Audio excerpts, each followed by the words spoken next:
আজি হৈছে ২৭ জুন আৰু বহু অপেক্ষাৰ অন্তত অৱশেষত আজি সকলো ছবিগৃহতে মুক্তি পালে ৰবি শৰ্মা অভিনীত ৰুদ্ৰ ছবিখন। তো চাই আহিলো আজি ফাৰ্ষ্ট ডে ফাৰ্ষ্ট শ' একদম মজা লাগিল। বাৰু কেনেকুৱা লাগিল ভিডিঅ'টোৰ শেষত কৈ আছো।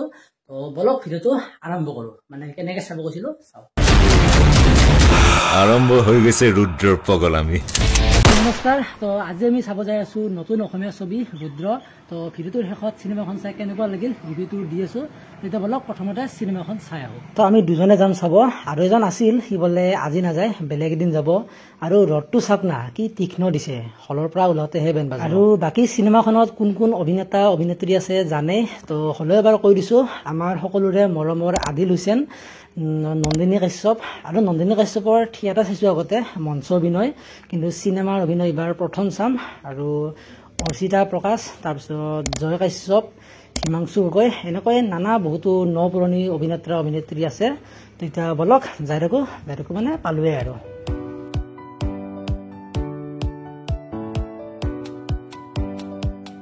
আৰু ফাইনেলি পাই গ'লোঁ চিনেমা হল। তো এইটোৱে হৈছে আমাৰ ঢেকীয়াজুলিৰ নতুন চিনেমা হল।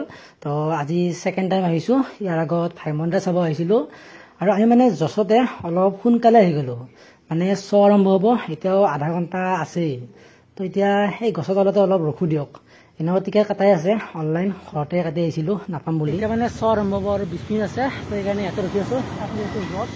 ইয়াতে গছৰ তলতে বহি আছোঁ। কিমান আছে নহয় আৰু 15 মিনিট আছে, 15 মিনিট মানে যাওঁৱে বলক। ইয়াতে বেছিহে গৰম লাগি আছে, তাতে এচি তলতে অলপ বহো। ছাৰ মোক আপুনি অনাথ আশ্ৰমৰ পৰা তুলি আনি মোৰ জীৱন কৰিলে, মোক ট্ৰেইনিং দিলে। আৰু ফাইনেলি গাইজ শ্ব' আৰম্ভ হৈ গ'ল। তো এতিয়া চাওঁ দিয়ক, চাই কেনে ৰিভিউটো দি আছোঁ।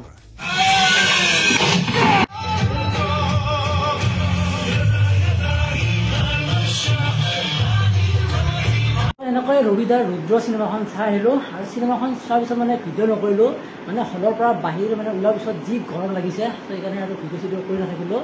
তো এতিয়া আহিছোঁ চিনেমাখনৰ ৰিভিউটো। গাইজ এখন আল্টিমেট চিনেমা, কাহিনী একদম সুন্দৰ, আপোনালোকে চিনেমাখন চাই পুৰা এনজয় হ'ব। আৰু বাকী একশ্যনৰ কথাটো ক'বই নালাগে, পুৰা গুলিয়াগুলি ফাইটিং, আৰু বাকী ছাছপেন্সৰ কথা নকওঁৱেই, আৰু আপোনালোকে চালে গমহে হ'ব। আৰু বাকী সকলো শিল্পীৰে অভিনয় একদম মজা হৈছে, বিশেষকৈ জয় কাশ্যপ দাদাৰ অভিনয় ভাল লাগিছে। আগতে চাইছিলোঁ এই কাঞ্চন নামৰ এখন চিৰিয়েল, এই বৰষাৰাণী বিষয়া আছিল। তো এই ফাৰ্ষ্ট চিনেমা চালোঁ, তো ভাল লাগিছে।